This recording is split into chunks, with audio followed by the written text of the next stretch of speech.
ఒక ఇంట్లో ఒక జంట ఉంటే ఒక ఇందిరమ్మ ఇల్లు ఇచ్చుకుంటూ రేపు పొద్దున అభివృద్ధి చెందినటువంటి ప్రాంతంలో 150 గజాల ప్లాట్ ఇచ్చుకుంటూ ఆ ఇంట్లో నిరుద్యోగ యువత ఉంటే అక్కడ ఉంటున్నటువంటి కంపెనీలలోనే కొలువులు మాట్లాడేటటువంటి ఒక హామీనిచ్చి ఈరోజు ప్రజల ముందుకి పారదర్శకంగా మా ప్రభుత్వం పోతుంటే దీనికి స్వాగతం పలికి అత్యధికంగా రైతులు ముందుకొచ్చి అయ్యా మాకు ఇది కావాలి, ఇన్ని రోజుల నుంచి మేము కష్టాలలో ఉన్నాం, ఏడో వలసలు పోతున్నాం, లేకపోతే ఆ కొడంగల్కి నుంచి 100 మంది గిట్ట హైదరాబాద్కి వస్తే 80-85 మంది ఈరోజు హమాలి పనులు చేసుకుంటా ఉన్నారు, మేస్త్రీల కింద పని చేసుకుంటా ఉన్నారు.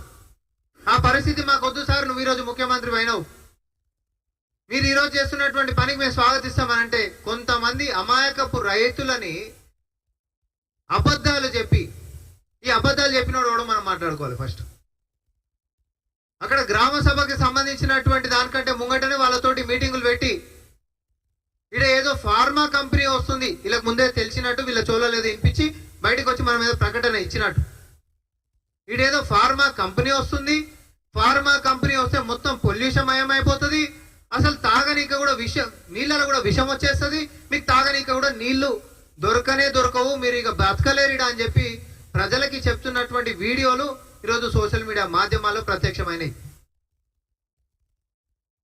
అధికారులు పారదర్శకంగా, నేను ఒక చిన్న ఉదాహరణ చెప్పదలుచుకున్నా. గతంలో జైరాబాద్ కి సంబంధించినటువంటి నిమ్స్ హాస్పిటల్ కి సంబంధించిన ల్యాండ్ ప్రొక్యూర్మెంట్ లో మరి ఆ రోజు కలెక్టర్ అయినటువంటి వెంకట్రామరెడ్డి తర్వాత వాళ్ళ అభ్యర్థి కూడా అయిండు, వాళ్ళ పార్టీ అభ్యర్థి. ఇదే రైతులు పోయి కలెక్టర్ గారి దగ్గర అయ్యా మాకు ఇట్లా కష్టం వచ్చింది, మా కష్టాన్ని మీరు పరిష్కరించాలి అని అంటే మీరేం పీక్కుంటారో పీక్కోండి, ఆర్మీని దింపైనా సరే మీ భూములు గుంజుకొని తీర్థమని బెదిరించినటువంటిది నేను గుర్తు చేస్తా ఉన్నా. ఎందుకంటే ఆ రోజు ఉంటున్నటువంటి పాలకుడు ముఖ్యమంత్రి కేసీఆర్ అట్లాంటి నియంత పరిపాలన చేసిండు కాబట్టి. కానీ ఈ రోజు ప్రజల ముఖ్యమంత్రి రేవంత్ రెడ్డి గారు అరే అధికారులు యంత్రాంగం మొత్తం ఒక కార్యకర్త వచ్చైనా సరే మా గ్రామానికి రండి సార్, మా యొక్క వేదనను మీరు వినండి, మేము ఈ దాకా రాలేకపోతున్నాం, రోడ్డు బాగాలేదని చెప్పిన యంత్రాంగాన్ని మొత్తం ఆ యొక్క ఊరికి తీసుకొని పోయి రండి మీ సమస్యలు ఏమున్నాయో మాట్లాడుకుందామని చెప్పి పోతే కట్టెలు, రాళ్ళు, కారంపొడి ప్యాకెట్లు ముందే సిద్ధం చేసుకొని ఊరికి భూములకి సంబంధం లేనటువంటి వ్యక్తుల్ని ముందే ఉసిగొల్పి కుట్రపూరితంగా అధికారుల మీద దాడి చేసేటటువంటి కుట్ర మనందరం వీడియో విజువల్స్లలో చూసినాం. అంటే రైతులని అమాయకులను చేసి ఇంకో కొంతమంది బయట వాళ్ళని మీకు చేసి ఏదో అలజడి చేసినప్పుడు సాధారణంగా మనుషులు అందేటోళ్ళం ఎట్లుంటాం, 9-10 మంది పంచాయతీ అవుతుందంటే ఇంకో 2 కూడా దానిలో మధ్యలో పడిపోతారు. కానీ ఈరోజు ఆ కేసులలో పడ్డటువంటి వాళ్ళని మీరు కుట్రలతో ఇరికిచ్చినటువంటి పాపం ఊరికే పోదు. ఎందుకంటే మీ బతుకులు మీ చీకటి చరిత్ర కూడా. ఉద్యమ సమయంలో ఆ రోజు ఉద్యమం ముసుగులో ఆ రోజు కూడా మీకు అధికారం లేదు కాబట్టి పెట్రోల్ డబ్బాలు ఉండి అగ్గిపెట్టెలు దొరకక అమాయకులని ఆత్మహత్యలకి పురిగొల్పి వాళ్ళనేమో అమరవీరులను చేసి వాళ్ళ సమాధుల పునాదుల మీదనేమో మీరు అధికారంలోకి వచ్చి 10 సంవత్సరాలు తెలంగాణ వనరులను కొల్లగొట్టినటువంటి దొంగలు మీరు ఈరోజు మళ్ళీ అధికారం పోయేసరికల్లా మళ్ళీ అమాయకులని టార్గెట్ చేసుకుంటా వాళ్ళ మీద తప్పుడు కేసులు బనాయించేటట్టుగా లేకపోతే వాళ్ళని ఆత్మహత్యలకు పురిగొల్పేటట్టుగా వారి జీవితాలని ఛిద్రం చేసేటట్టుగా చేస్తున్నటువంటి మీ యొక్క రాజకీయాలు తెలంగాణ సమాజం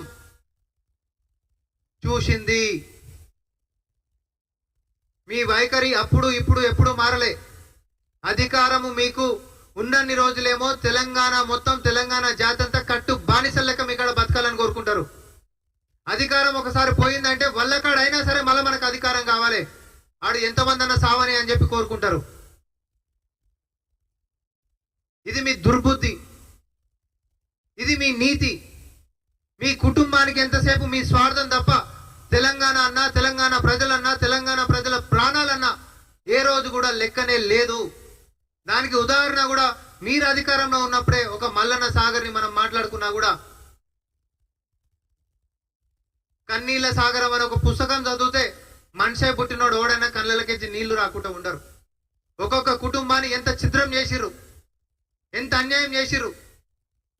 ఇంటి కట్టలను పేర్చుకొని చితి వేర్చుకొని ఆత్మహత్యలు చేసుకున్నటువంటి పరిస్థితి, మనుషులు మాయమైపోయి అడవులలో బొక్కలు తేలినటువంటి పరిస్థితి, గన్నులు చూపించి అర్ధరాత్రి పూట డీసీఎం లెక్కించి తర్వాత పొద్దున పూట ఓడన కనిపిస్తే లాఠీలతో చర్మంని తీసేసినటువంటి మీ యొక్క చీకటి పరిపాలన తెలంగాణ జాతి మర్చిపోలే కేటీఆర్. మీరేదో శుద్ధ పూస లెక్క మాట్లాడుతున్నారు ఈరోజు వచ్చి, అంటున్నావు ఈరోజు వచ్చి రైతులకు అట్లా చేసినాం, రైతులకు అన్యాయం అయింది, రైతులు భూములు ఉంటున్న వాళ్ళకి ఎంత అన్యాయం అవుతుంది. మరి ఇదే ఇబ్రాహీంపట్నం దగ్గర 13,000 పైచిలకు ఎకరాల భూమిని నువ్వు ప్రొక్యూర్ చేసినప్పుడు మరి అదే రైతులకు సంబంధించినటువంటి కంపెన్సేషన్ విషయంలో న్యాయంగానే ఉంటివా? ఇంకా మేమన్నా న్యాయం ఉన్నాం? అట్లాంటి కంప్లైంటే రాలే ఇక్కడ అట్లాంటి కంప్లైంట్ లేదు. మీరు నేర్పించినటువంటి మాటలకు కొద్దిమంది రైతులు అక్కడ కనీసం గ్రామ సభలో సభనే జరగకుండా ముంగట్నే మరి అటాక్కి మీరు పురుగొల్పినటువంటి దానికి పాపం వాళ్ళు బలి పశువులయ్యారు. ఈ ప్రజా ప్రభుత్వంలో ప్రజలని పరిరక్షించడమే కాదు, ప్రజలకి సంక్షేమాన్ని అందించడమే కాదు, రాష్ట్రాన్ని అభివృద్ధి మార్గంలో తీసుకొని పోవడం మాత్రమే కాదు, కుట్ర చేసే మీలాంటి కుటుంబాలని కటకటాల పాలు చేయడం కూడా ప్రజా ప్రభుత్వం నిర్ణయమే. ఇది కూడా మా మేనిఫెస్టోలో ఉంది. నేను చెప్తా ఉన్నా, మీ కుట్రలు ఆది నుంచి అంతం దాకా ఈ 11 నెలల్లో బస్సు నుంచి మొదలు పెట్టుకుంటే నిన్న జరిగినటువంటి భూసేకరణ దాకా కూడా ప్రతి ఒక్కటి సెల్ఫ్ గోల్ కొట్టుకున్నావు నువ్వు.